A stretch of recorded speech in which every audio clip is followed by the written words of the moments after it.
Well, with me here in the studio is Fadel Ghany. He's the founder of the Syrian Network for Human Rights. In London, we have Ammar Waqaf, the founder of Gnosis, a think tank focusing on Syria and the Middle East. In Ankara is Ömer Özkızılcık. He's an analyst at the SETA Foundation and the editor of Syrian Agenda, a Turkish website monitoring the conflict. And completing our panel from Washington, D.C. is Larry Korb. He's a senior fellow at the Center for American Progress and was the U.S. Assistant Secretary for Defense under President Ronald Reagan and served in other administrations as well. Gentlemen, pleasure having you on the Newsmakers. Fadel, let me start with you.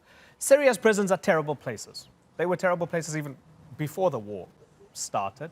But when we see a prisoner swap now, Fadel, as part of the Astana process, does that tell you that we're moving towards a peace deal? Not at all.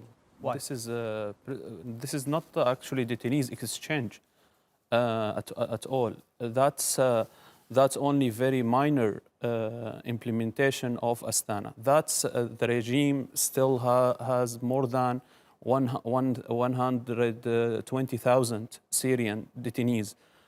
Almost lots of them, more than 82,000, are forced disappeared.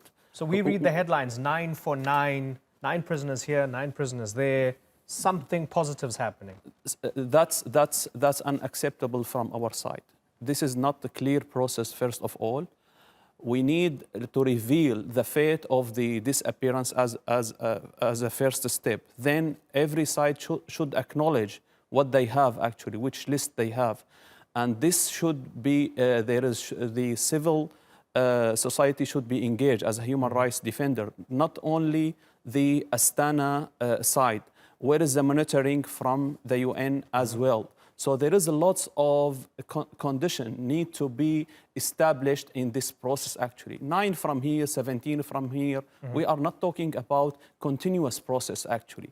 And this swapping of those are not detainees, as I mentioned. Those are captured from this side and from this side. So they are looking for benefit, each side looking for his prisoners, which they are maybe military or forces or something like that. Not, we are talking about civilians. That's right. The release of detainees, really, actually. Okay, Ammar, has Fadel accurately defined what the swap is about? And do you share his cynicism? No, I don't, because looking at the bigger picture is it's very important to get the Astana process going forward. That trust is consolidated between different parties, and the Astana process itself is very much responsible for a lot of reduction of the bloodshed and destruction that marred Syria in the past 8 and 9 years. So this prisoner swap, though tiny, is probably significant in the sense that it is, in the sense of confidence building, it probably goes a step forward. So looking at the bigger picture, I would say we're moving forward, and the various parties of the Astana process, along with the Syrian government, I think they're building slowly but surely bridges of trust that would enable them to put an end to this crisis. Larry Korb, is this the kind of micro issue that needs to be sorted out step by step in order to build trust? Well, no doubt about it. I mean, it really needs to get going. I noticed that Ambassador Jeffries is now talking about, reinvigorating the Geneva process. Hopefully they can discuss it there. The United States is losing its leverage because of the fact that it has decided to cut down the number of U.S. forces. President Trump has tried to get 21 other countries to sign up. Very few of them are willing to do that. And even if we can stop the fighting in Syria, we've got a humanitarian situation that the world has to deal with it, not the least of which are a lot of the people being held in these camps right now. Right. Ömer, so for those who look at this from the outside and they say Turkey and Russia and the Iranians are putting all their energy into this process, and after all these months, the fruits of it are 9 prisoners here and 9 prisoners there. That seems to be nothing. Is that fair? Yeah, actually, if we look only on this case, it's actually nothing. So I would be something between what the previous commentators had said, that this incident, yes, is a small step forward in the Astana process, but the Astana process is much more than a prisoner exchange. But I don't think that this is single prisoner exchange will help facilitate the release of detainees in Assad regime prisons. Actually, there are so many that this is almost nothing. And over the recent years, the Syrian opposition had made many prisoner exchanges with the Assad regime, but there is a misbalance between both sides because the Assad regime has so many detainees in its prisons that even if all of the prisoners inside in the hands of the Syrian opposition would be exchanged, there would be still several thousands of detainees in Assad regime prisons which are tortured day by day and raped. So I don't think that this is the right method to solve this issue. I think there needs to be a general amnesty from the Assad regime side, and this has to be the goal, not an equal, balanced prisoner exchange. Okay, so Ammar, the man's right, isn't he? When we look at something like Saidnaya, the notorious prison where Amnesty says more than 13,000 people have been killed since the start of the war. There is a massive imbalance here between other forces, whether they are from the Free Syrian Army, Hayat Tahrir Sham, whoever they might be, the SDF and their prisoners, and what is an institutional imprisonment and torture of people under the Assad regime. Well, we've heard so many reports coming out and accusing the Syrian government of all sorts of things. They are pretty much based on certain and individual testimonies, which is fine. People have been tortured. We've heard this over and over again. Fine. To jump forward and say this has been pretty much systematic needs a proof. We just cannot claim this per se. I personally need to be convinced. But let me give you the other point of view. A lot of the Syrian, there are other Syrians who have stood against what you call the revolution. They've been expecting, for example, when Ghouta was liberated, to get something between 4,500 and 5,000 detainees by the Free Syrian Army or Jaish al-Islam and whatever in Ghouta, and only 200 came out. So there is a lot of research to be made on both sides, so to speak. Okay. And it's not only one side that is suffering. Fadel Abdul Ghany, it's not systematic, and everybody has blood on their hands, or everybody has the torture and the detaining of prisoners on their hands, and maybe it's not so bad on the Assad side, according to Ammar. What do you think, Fadel? If he doesn't believe in what Syrian Network for Human Rights have as a national organization and our database, let's go to the Commission of Inquiry and 37 report. From the first report, they mentioned that the violation from the Syrian regime is systematic and widespread based on, now they have more than 4,000 interviews, direct interviews with the released victims. This is the first one. Okay, let's move the Commission of Inquiry, which is forbidden to enter Syria from the Assad regime. Let's move to the General Assembly and go to the resolution of all the General Assembly resolution towards Syria. It's all condemned the systematic and the widespread torture and for enforced disappearance from the Syrian government. It's mentioned in all resolution. Let's move for international organization like Amnesty International. So we have tens of thousands of evidence, and Human Rights Watch, and they all of them they mentioned that this is systematic, and we need to compare the scale. Actually, as I mentioned, Assad regime has above than 120,000. All the other party, they have less than 15,000 based on our database, and that's showing actually the scale of the people who has been arrested or disappeared. The second issue, we need to compare also the outcome. The outcome was that the torture still taking place actually while the Astana is processing. And as you mentioned, how much the total exchange of from the prisoner in Astana process, how much? Less than 500. That's what, if we need to continue like this, we need more than 100 years and almost they will gonna to die due to torture. Right. Let me ask you then, is there any level of acceptance you will have for dealing with Assad until there is accountability for what's happening in the prisons? Yes, of course there is, but I'm refusing the word of amnesty. Assad is a criminal and accused criminal, actually, from the several bodies of international human rights organization. So he's unaccepted to give amnesty, actually. He is accused of crimes against humanity and war crime as a leader of the Syrian army. So this is the first point. You want accountability. We want accountability. No, not political before, process. but till now there is process and there is pressure should be taking place. For example, the sanction. Now the effect of sanction is finally. And referring to the sanction, I need here to mention the information that till this moment, in spite of all those crimes against humanity and war crimes from Assad regime, the UN or the UN Security Council doesn't implement sanction against Assad regime. It's only from United States, EU, Turkish government, Canadian, because Russia, individual. Russia and China, yes. Yeah, but that's politics, right? That's politics. Right. But this sanction will affect and will pressure the regime.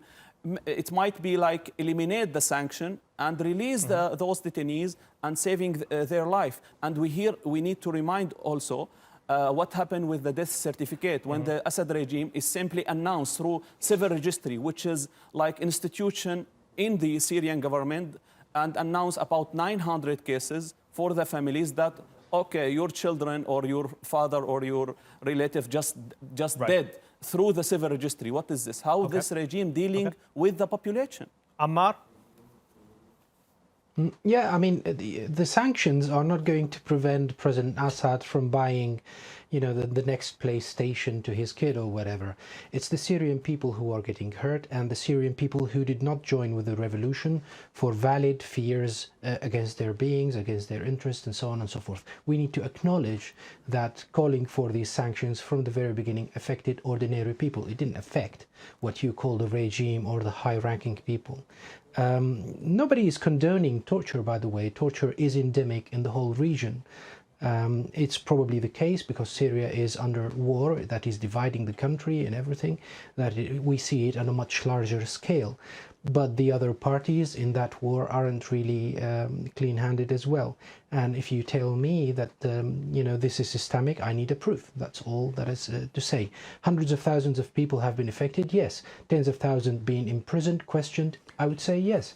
But at the end of the day, let's not turn this into, what people try to do is. Okay, but the man gave you a list of organizations, including the Commission of Inquiry. Let me bring in Ömer Özkızılcık because, Ömer, you're shaking your head in disagreement. Tell me why. Yeah, because it's almost funny to claim that there is no proof and that he needs proof. There are thousands of proof, and it's like denying the extent of the sun, to deny the systemic torture in the Assad regime prisons. There are actual inmates' pictures who were leaked, and it's a known fact. Yeah, I don't want to discuss this anymore. So if he cannot accept this and needs another proof, I think there's something different in play here. However, if we go into the systemic torture of the Assad regime, there is also one important aspect, and this is the strategy of war the Assad regime used to rape the prisoners, especially women prisoners. And there are thousands of women being raped in the prisons of the Assad regime and who came out with a child in their hands, and also male prisoners are being raped by the Assad regime, and most of them are ashamed of speaking about it. So we have all of these, and I think here we need to focus on releasing these unjustified prisoners. But however, I think we need also a realistic approach. It's hard to convince the Assad regime to release these prisoners, as they have used it as a strategy since the very beginning.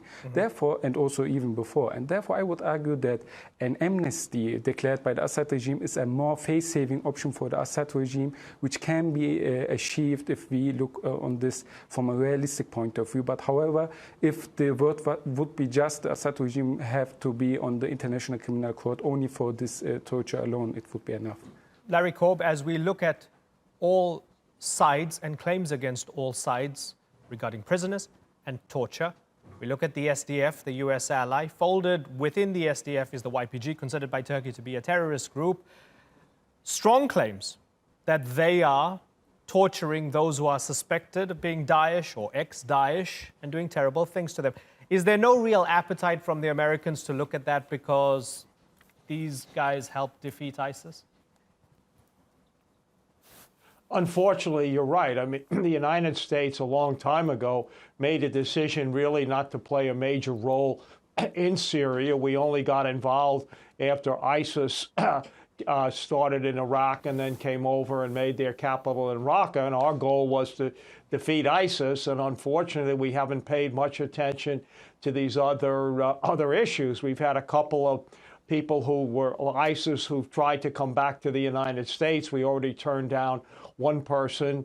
We're trying to help get people that we've captured from other countries to go back, but a lot of other countries are afraid to have them. They don't know how they can prosecute them. And unfortunately, I think when this conflict ends, it's going to have to be the major powers, Turkey, Russia, the United States, who basically have a ceasefire, set up a federal system, and basically are going to let a lot of people get away with things that they shouldn't have done. But the fact of the matter is, Assad's going to stay in power, and because he will, he is never going to be punished for the things that he has done. So that's the best we can hope for, is to have a ceasefire and have a federal state in which you can have safe areas for a lot of the people who have suffered needlessly. And I think a lot of people in Syria and Iraq, who comprise the majority of people that are being held in these camps, are going to have to allow to go back to their normal lives. Hopefully, the Geneva meeting will accomplish something, but I'm not very optimistic given the little leverage that the United States has. Right. And let me ask you, Professor Korb, looking at the disagreement over prisoners here, just looking at that one issue as a microcosm for the disagreement over the other political issues, over choosing a constitutional committee and so on, not being able to agree on names. With this in mind, how hard is it going to be for all stakeholders to agree on the members of a constitutional committee getting together and deciding on a roadmap to peace? Well, I think it's going to be the good news is basically I think the Russians are tired of their involvement there, given the other problems that they have at home with their economy. So the United States does not want to get rid of Assad like they talked about earlier. So I think that they can come to some sort of agreement to deal with this. The United States and Russia have a lot of other issues. For example, the extension of the New START agreement, the Intermediate Nuclear Forces agreement. So I think if they can work those out, this can be part of it. But it's not going to be easy. And President Trump basically wants to cut down American involvement around the world. And he's up to him, we would have been out of Syria completely by now. So it's going to be very, very difficult to make that happen. So hopefully you can come to some sort of agreement. I have more optimism about the Geneva process than the Astana, and basically get some sort of ceasefire that's not acceptable to everybody, but at least stops the killing for now. Okay. We've got the final 2 minutes of this segment. I want to get final comments from Fadel, Ammar, and Omer. So please, gentlemen, if you can keep it brief, all of you, I'd appreciate it. Fadel, Geneva, a better process than Astana, according to Larry. You agree with that? Without pressure, Assad will not implement at all with any negotiation. He's just wasting time with his allies, the Russian included, and the Iranian as well. Just what's happened in Ghouta, sees Ghouta again, sees Dar'a, Homs. Now only the remaining is Idlib, and still now today is shelling Jisr al-Shughur and keep firing Idlib as well, killing civilians. So without pressure, real pressure, economic and political, and if that not succeed, we'll need to move to the military pressure based on the UN League actually, and that's based on Chapter 39, 41, and 42. The Americans? If it's out of the coalition, out of the UN, same what's happened is in Bosnia through NATO, that will be also accepted. But that's NATO versus Russia. Yeah, to protect the civilians actually in Syria, not against Russian, but to protect the human rights, protection, allowed military intervention and allowed sanction and allowed. Without that, Geneva will fail, and it's failed now. It's 10 rounds without any achievement at all, even release one prisoner. Right. Ammar. Yeah, people can have as much wishful thinking as they like. What we hear actually that President Assad is being recognized as being there for a long time, and this is official, and this is coming from high-ranking officials throughout, the world. And I really cannot see what the Syrian government can be pushed to do with whatever pressure. I mean, they've been trying to push it to do something for the past 8 years with tremendous pressure, with arming of militia and whatever, and nothing happened. So the best way forward is to get some common interests woven between certain countries. Definitely the Astana process is a way forward, much better than Geneva. Geneva, the people who are sitting at the other side of the table in Geneva, we have to understand they're not recognized by the Syrian people. They don't represent much, and we can't, put them into much hope, to be honest. Ömer, wrap us up. So I would say we have only the Astana process because Geneva was basically dead, and that Turkey and the United States of America, Syrian policy drive apart from each other. So I think if the US has an interest in reintegration the Geneva process, the US needs to sort out its difference with Turkey over the Syrian branch of the PKK. And until now, despite its mistakes and failures and weaker sides, the Astana process is the only efficient international process regarding Syria. Okay, we'll keep a close eye on the proposed peace talks, see what comes out of it. For the moment, let me thank you, gentlemen, Fadel Abdul Ghany, Ammar Waqaf, Ömer Özkazilcik, and Lawrence Korb. Thanks so much for joining us.